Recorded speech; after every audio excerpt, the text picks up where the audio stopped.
This is the Fifth Estate Winning Headlines, your media police post, brought to you by the Fort Hall School of Government in Nairobi, Kenya.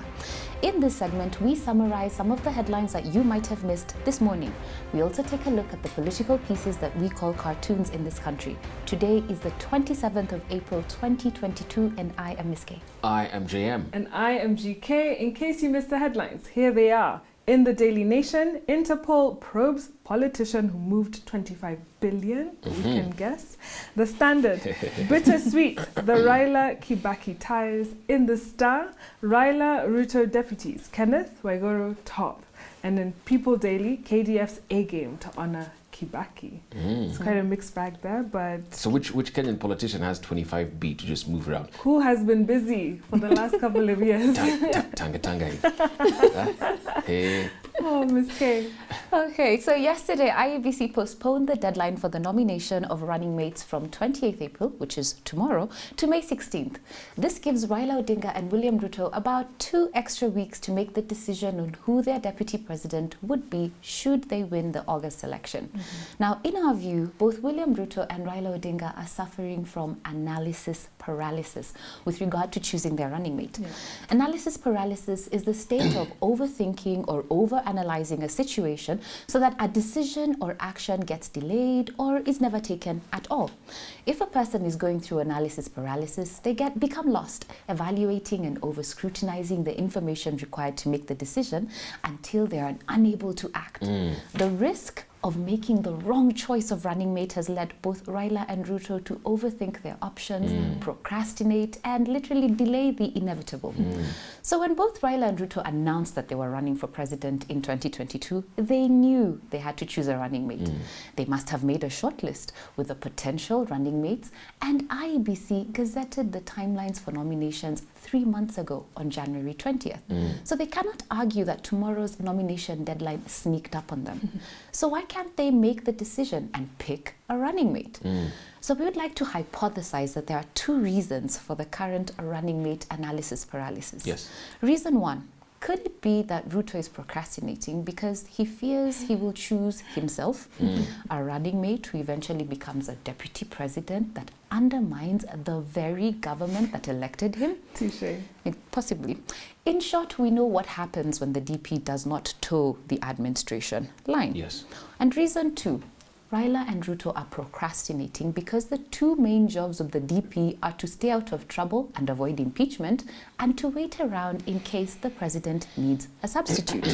According to the Constitution, one of the functions of the deputy president is to act as president when the president is absent, temporarily incapacitated, or during any other period the president decides. I'll end with a soft suggestion on how to choose a running mate. The conventional wisdom in picking a presidential running mate is this: a running mate is selected if they will either deliver a populous voter region or a swing vote. So for instance, Kamala Harris was selected as Joe Biden's running mate to deliver the Black, Hispanic, and woman vote. Based on this logic, the choice of running mate is so simple. Pick a candidate from a vote-rich region, perhaps the Gema or Luya nations, or pick a swing vote, like the Kamba nation. Interesting. So we were on the same thread here. The various running mate scenarios each have complex consequences. There's a downside and an upside to each scenario. Some will seem like a good idea and some will look like bottoms up. So as either side of the political divide is trying to guess what the other might do, here are a few scenarios I came up with. 1, should UDA pick Waiguru and Azimio picks Martha Karua, this to the naked eye would make it a battle of the ladies from Kirinyaga. But while picking women running mates is deemed progressive, there's a chance that having 2 ladies as running mates would effectively cancel each other out. Equilibrium remains undisturbed. But a good running mate disturbs the equilibrium, ideally shifting many votes in favor of the presidency.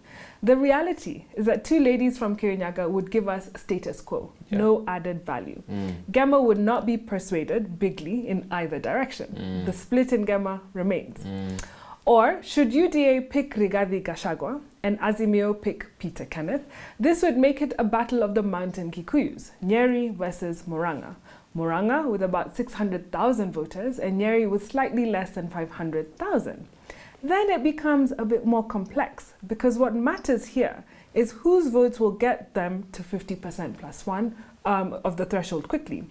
For Raila, the 600,000 votes from PK are a game changer to his 44% core base. Yep. Equilibrium shifts. Now for Ruto, his mountain is much higher to climb. He needs Gachagwa's Nyeri votes and many more from central Kenya to add to his Kalenjin votes to pass the threshold. He's looking at 80% upwards. Now the most disruptive scenario is one where Ruto picks Musalia and Raila picks Kalonzo. But it is one that ultimately locks out the large Mount Kenya vote. And without skin in the game, the question remains, how will the Gema nation behave? Will they turn up on August 9th? Good question. Ultimately, the game of primary thrust is to do a serious calculation of what the running mates bring to the ethnic table.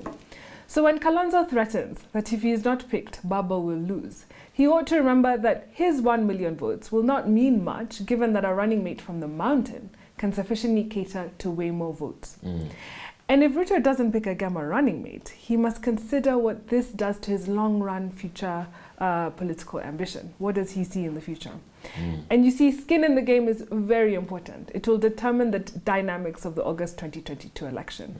When candidates can answer what's in it for them, their communities, then they will have a vested interest in the game.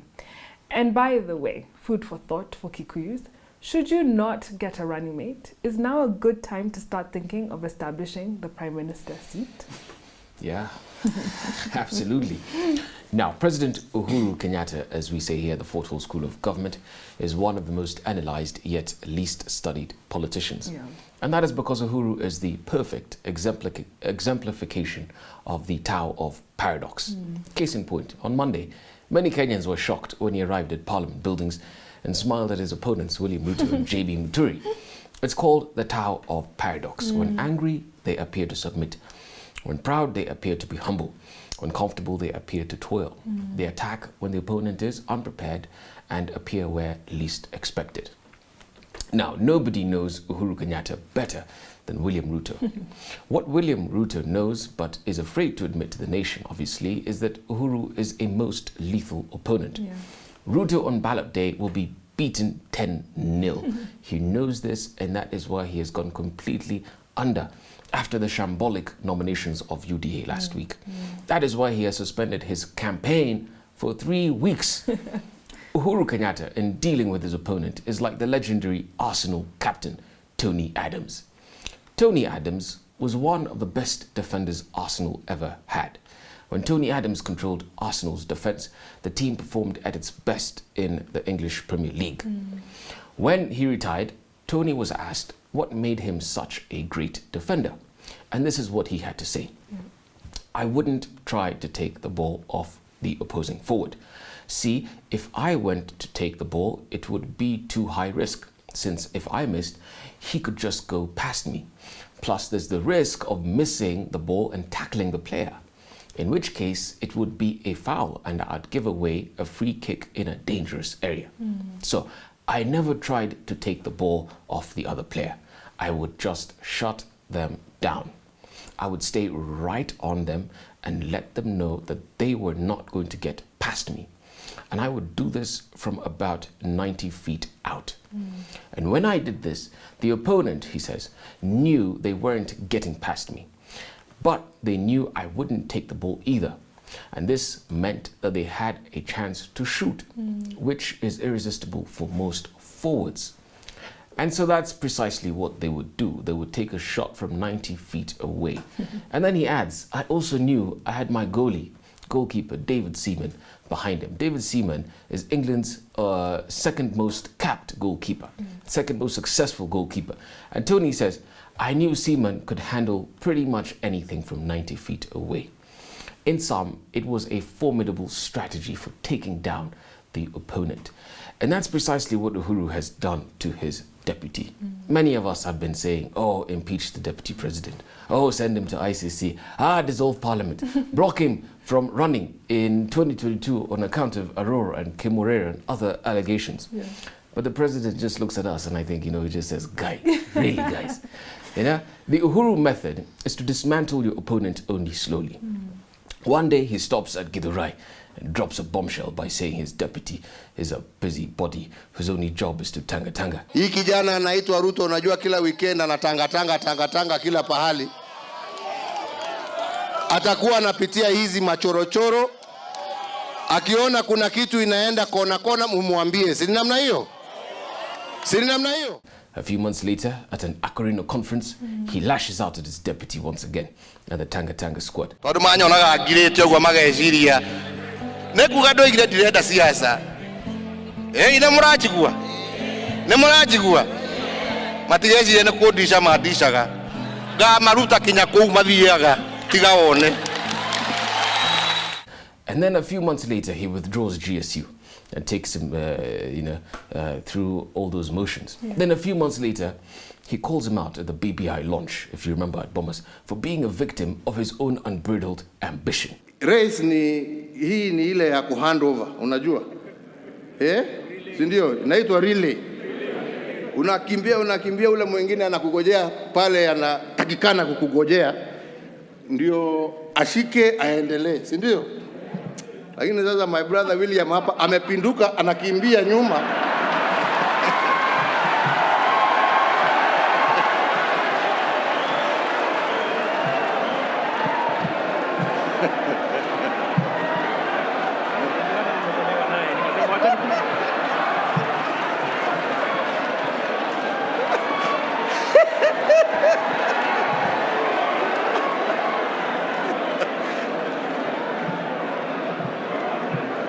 Nikasema mosmos, tutafika tu.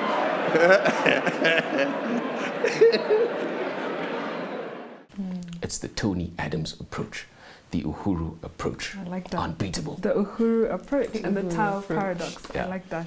So we have a 3-part criteria that we use to break down the headlines. We ask ourselves, is it topical or speculative? Is it repetitive or groundbreaking? Is it thoughtful or just plain lazy? Personally, I am drawn to the People Daily. Me too. That we might honor Kibaki in the most important way, right? Well, it was a bit confusing. KDF's a game. A game. I think they needed a hyphen. Right? Exactly. A game. It's true. A game. Or PG. something. We'll change it and can we give it the winning headline? Yeah, Yes. let's give it the winning headline. There we Regardless. Yeah. There we go. On to the political pieces that we call cartoons in this country, where we also have a 3-part criteria. We ask ourselves, is it humorous or dry? Is it satirical or pessimistic? Is it effective or just plain lazy? Can we begin with the star? Star. Here we have caricatures of 2 people, Raila Odinga and William Ruto, trapped in a running mate deadline hourglass. Above them is IEBC chairman Wafula Chebukati, and he's holding the sand to buy them a little more time. And in fact, he says, gentlemen, take your time. The context is what I said in my script today. The Chebukati and IEBC have postponed the deadline for announcing running mates from April 28th to May 16th. But I think that this is a very apt illustration because nobody can stop the sands of time. Yeah, they keep ticking. Keep ticking. So it doesn't matter what Chebukati does. I thought it was quite amusing. It I think we should pack it because they really can't take their time. They have to make the make decision. it now. I want to describe Gado's cartoon, which is a somber cartoon. In it, Gado has drawn himself mourning President Kibaki, sitting at his workstation, pen in hand, weeps as a youthful vision of Kibaki standing in front of him, and it says, "Take your last shot." And the little mouse person in the corner saying, "Sob, sob, sob." And I think he had a beautiful caricature. You knew it was Kibaki just at first glance. Yeah, you did. So good job. I think also Gado's best years were in the Kibaki. Yes, yeah. I do. So that's when we got all the famous characters as well that we all resonate on and see now. Yeah. Okay, I even find it apt how he says it's your last shot and he's holding the golf club as well. So it's Gado taking his last shot of drawing him taking. I feel like there's some wording there. That's the wordplay. It's a good play. Very, very good play. Can we do Daily Nation? Yeah, so Daily Nation, and this is a caricature of the late Mwai Kibaki in heaven, now reunited with the former presidents Moi and Kenyatta. And he's telling the former presidents that he left the opposition in government the government in the opposition. William Ruto in government is actually out of government, and Raila Odinga, who's in the opposition, is actually in government. Nice. Thanks for breaking this down, because when I looked at it, I wondering. I had a glitch in my head about what was going The on. glitch should be evident in how he's always doing this. Ndula is always doing this caricature of William Ruto with his head screwed on backwards. Yes. The front is the back and the back is the front. But why not? Why not? You know, I mean, this might seem like and something that's really odd. Yeah. But as Uhuru said, you know, I'll do a handshake. Let Kenya be the first to have this sort of scenario. Yeah, I like that. So who do we give our winning cartoon, guys? I like all three of them. You like all three? I do. Yeah, I'm really not in a good position to choose right, one. I Ms. like K. them all. I think we give all three. We'll do the Ms. K approach. We'll give all three are getting a winning cartoon. I want to leave you with this. People used to complain that selling a president was like selling a bar of soap. But when you buy soap, at least you get the soap. In this campaign, you just may get two guys telling you that they really value cleanliness. So pay attention to what you are being sold out there. Please subscribe to our YouTube channel, but also find us on TV. We're on GoTV and Pang Free to Air. And find me on Twitter, JM. Yes, find me on TikTok, Maina Waka Gema. And on Twitter at jkambuni.